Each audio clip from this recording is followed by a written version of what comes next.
नमस्कार मित्रांनो, मी मोहन मराठे आपले या यूट्यूब चॅनलवर हार्दिक स्वागत करीत आहे. तर मित्रांनो, आज आपण आलो आहे महाराष्ट्रातील कुलस्वामिनी आई तुळजाभवानी माता तुळजापूर या ठिकाणी आपण आलेलो आहे. आणि आज मी तुम्हाला आई तुळजाभवानी मातेचं मंदिर व आजूबाजूचा परिसर हे सर्व या व्हिडिओच्या माध्यमातून दाखवणार आहे. चला मित्रांनो.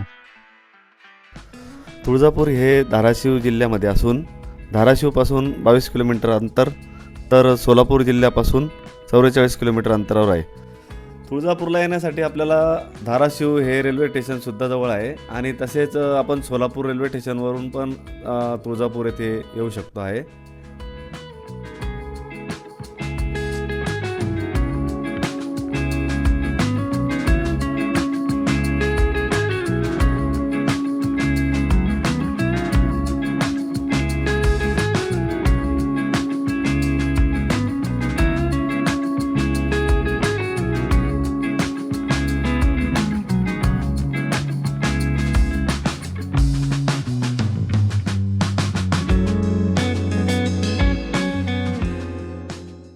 मित्रांनो, जर आपण तुळजाभवानी मातेच्या दर्शनासाठी येत असाल आणि त्या ठिकाणी जर खूप मोठी रांग असेल सामान्य दर्शनासाठी, तर या ठिकाणी मंदिर ट्रस्टच्या माध्यमातून मुख्य प्रवेशद्वाराच्या बाजूला 500 रुपयाचा दर्शन देणगी पास मिळतो आणि त्याचं काउंटरसुद्धा आहे सेपरेट. काउंटरवर गेल्यानंतर तिथे 500 रुपयाचा दर्शन देणगी पास घेतल्यानंतर आपले दर्शन हे 20 ते 25 मिनटात होऊन जाते व असं सामान्य दर्शन आपल्याला साधारणतः 1 ते 1.5 तास लागू शकतो. त्यामुळे ही सुद्धा सोय केलेली आहे मुख्य प्रवेशद्वाराच्या बाजूला. तर आता आपण तुळजाभवानी मंदिर छत्रपती शिवाजी महाराज यांचे वडील राजे शहाजी महाराज यांच्या नावाने असलेले प्रवेशद्वार या ठिकाणी आलेलो आहे. आपण बघू शकता माझ्या मागे हे प्रवेशद्वार आहे, राजे शहाजी महाद्वार.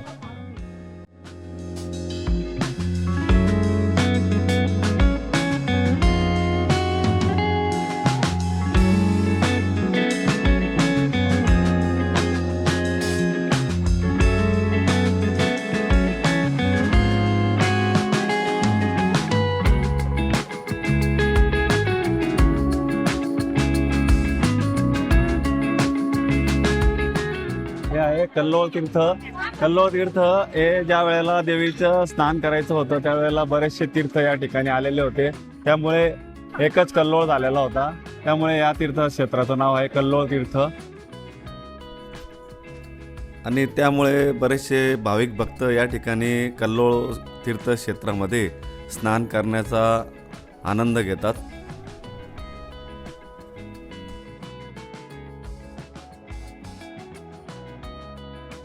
मित्रांनो, तुळजापूर येथील तुळजाभवानी माता ही 3.5 शक्तिपीठापैकी मूळ आदिशक्ती म्हणून या ठिकाणी विशेष महत्त्व आहे.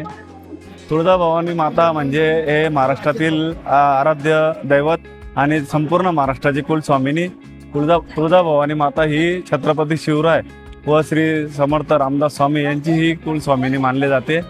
आणि तुळजाभवानीलाच श्रीरामचंद्रांनी रामवरदायिनी असंही नाव दिलेलं आहे, कारण की त्यांनी ज्या वेळेला राम वनवासात होते त्यावेळेला श्रीरामांना पार्वती मातांनी या ठिकाणाहून सीता माता कोणत्या दिशेने गेली आहे याबद्दलचे मार्ग सांगितल्यामुळे तिला रामवर्धिनी असेही म्हणतात.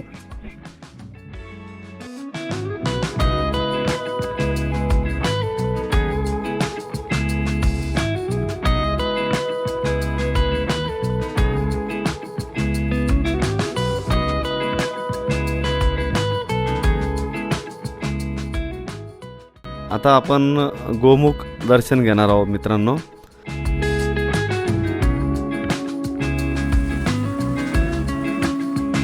हे आहे आता गोमुख. या गोमुखातून ही संततधार येत असते. तर या बाबतीत या ठिकाणी या स्थानिक नागरिकांनी असे सांगितले आहे, ही धार यावेळेचा जो कुंभमेळा झाला 2025चा, त्या कुंभमेळ्याच्या पहिल्या शाही स्नानच्या वेळेस त्या दिवशीच ही धार सुरू झाली होती. मध्यंतरी या गोमुखातून हे पाणी येणं बंद झालेलं होतं आणि बरोबर ज्या दिवशी प्रयागराजचे पहिलं शाही स्नान होतं त्याच दिवशी ही धार सुरू झालेली होती.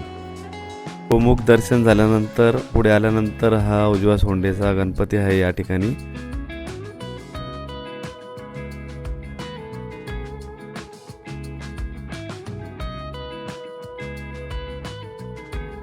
आणि उजव्या सोंडीचा गणपतीचं दर्शन घेतल्यानंतर सरदार निंबाळकर यांच्या नावाने असलेले प्रवेशद्वार आपण बघू शकता.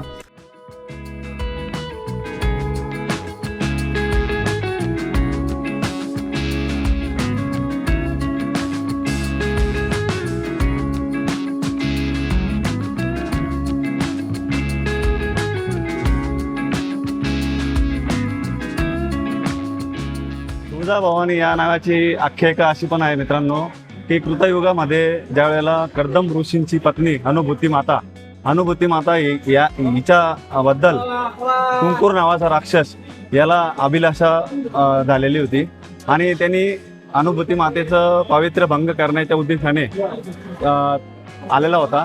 त्यावेळेला अनुभूती माता पार्वती यांना याचना केली होती आणि माता पार्वती ही त्वरित त्या ठिकाणी कुंकूर राक्षसाचा वध करण्यासाठी या ठिकाणी आलेली होती.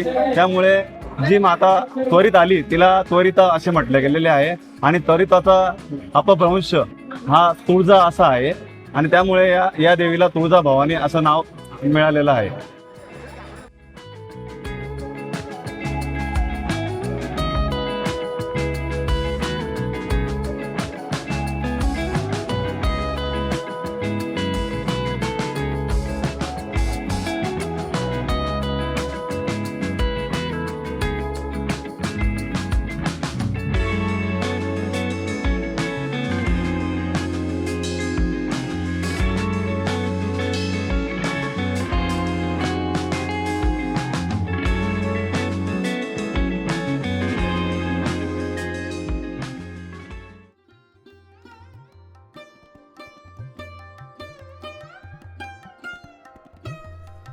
मंदिर परिसरात प्रवेश केल्यानंतर या ठिकाणी सुंदर असं यमाई माता मंदिराच्या मुख्य मंदिराच्या बॅक साईडला आणि यमाई माताचं मंदिराचं दर्शन घेतल्यानंतर तिथेच लागून लक्ष्मी नरसिंह मंदिर आणि त्याच्याच बाजूला मल्हारी मार्तंड जेजुरीची प्रतिकृती, खंडोबारायाची मूर्ती आणि पुढे आल्यानंतर श्री दत्त गुरु भगवान यांची अतिशय सुंदर अशी मूर्ती या ठिकाणी आहे व या ठिकाणी पाळणाही ठेवण्यात आलेला आहे.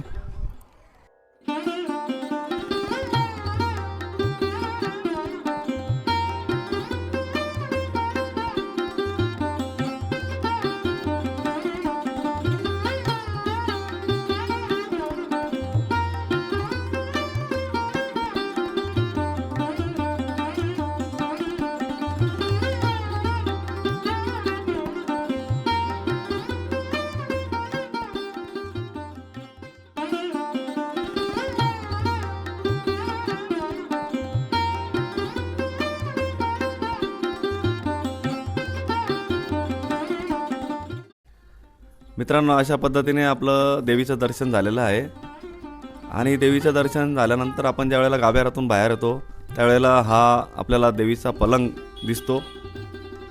या पलंगाची अशी आख्यायिका आहे की देवी वर्षभरातून 21 दिवस या पलंगावर निद्रा करते. त्यापैकी नवरात्रीच्या अगोदर 9 दिवस, त्यानंतर नवरात्रीनंतर 5 दिवस आणि 21 डिसेंबरनंतर 7 दिवस असे 21 दिवस या ठिकाणी आई निद्रा करते.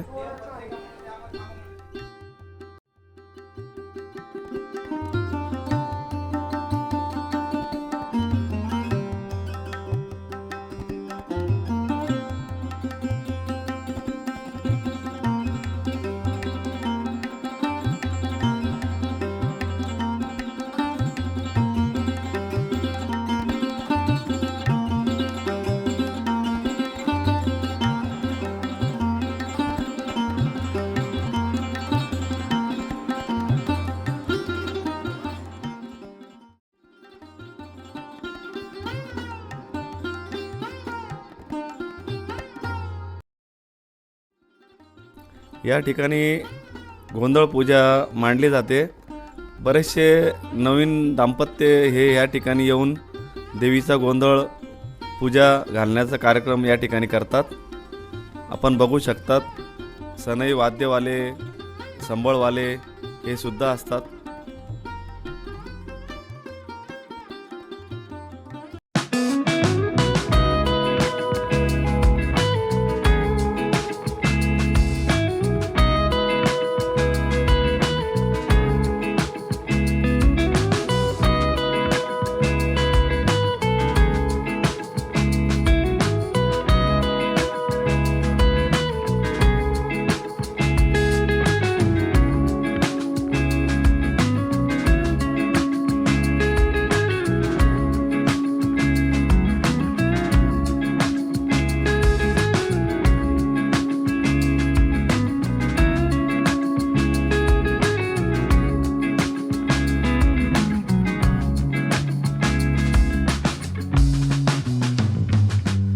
मित्रांनो, हा आहे चिंतामणी सुकणावती दगड.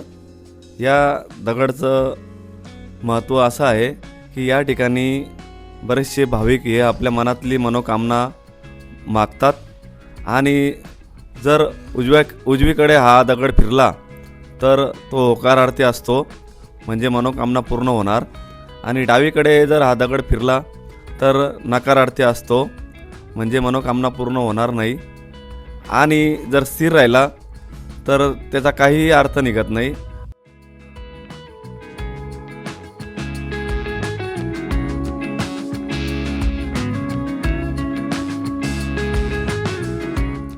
ही रेग्युलर रांग आहे मित्रांनो, दर्शनाची सर्वसामान्य रांग. या ठिकाणी सर्वसामान्य रांगेमध्ये उभे राहिल्यानंतर आपल्याला 1 ते 1.5 तास दर्शनाला लागतो.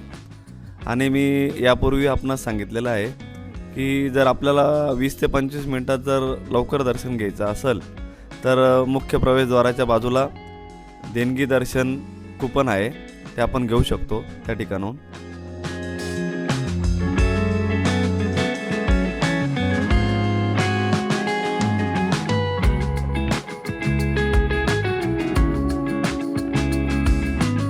तर आपलं आता मंदिर व मंदिर परिसरातील सर्व दर्शन पूर्ण झालेले आहे. आता आम्ही आपणास इथून पुढे घाटशिळा मंदिर आहे, ते घाटशिळा मंदिर या ठिकाणी जाऊ आपण आता. चला.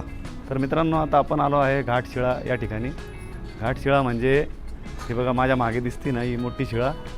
ही शिळा म्हणजे ज्यावेळेला प्रभू श्रीरामचंद्र हे वनवासात होते आणि ज्या वेळेला सीतेचं हरण झालं होतं, सीतामय्याचं, त्यावेळेला प्रभू रामचंद्र हे रस्ता चुकून या मार्गाने तुळजापूर या मार्गाने इकडून जात असताना माता पार्वतीने श्री प्रभू रामचंद्रांना फसवण्याची एक मश्करी केलेली होती आणि त्यांनी सीतेचं रूप घेऊन या ठिकाणी सीतेच्या रूपामध्ये प्रभू श्रीरामचंद्रांना भेटलेली होती. परंतु प्रभू श्रीरामचंद्र यांनी अंतर्ज्ञानाने की ह्या पार्वती माताच आहे आणि त्यांना म्हणे तू का आई इकडे, अशा बोलल्यानंतर माता पार्वती समजून गेल्या की श्रीरामचंद्र प्रभूंना माहिती पडलं आहे की मी पार्वती आहे. आणि मग त्यांनी मूळ रूपात येऊन या ठिकाणी श्रीरामचंद्र प्रभूंना श्रीलंकेकडे जाण्याचा मार्ग सांगितला होता आणि माता पार्वती याच ठिकाणी पुन्हा या शिळेच्या रूपात गुप्त झाल्या होत्या.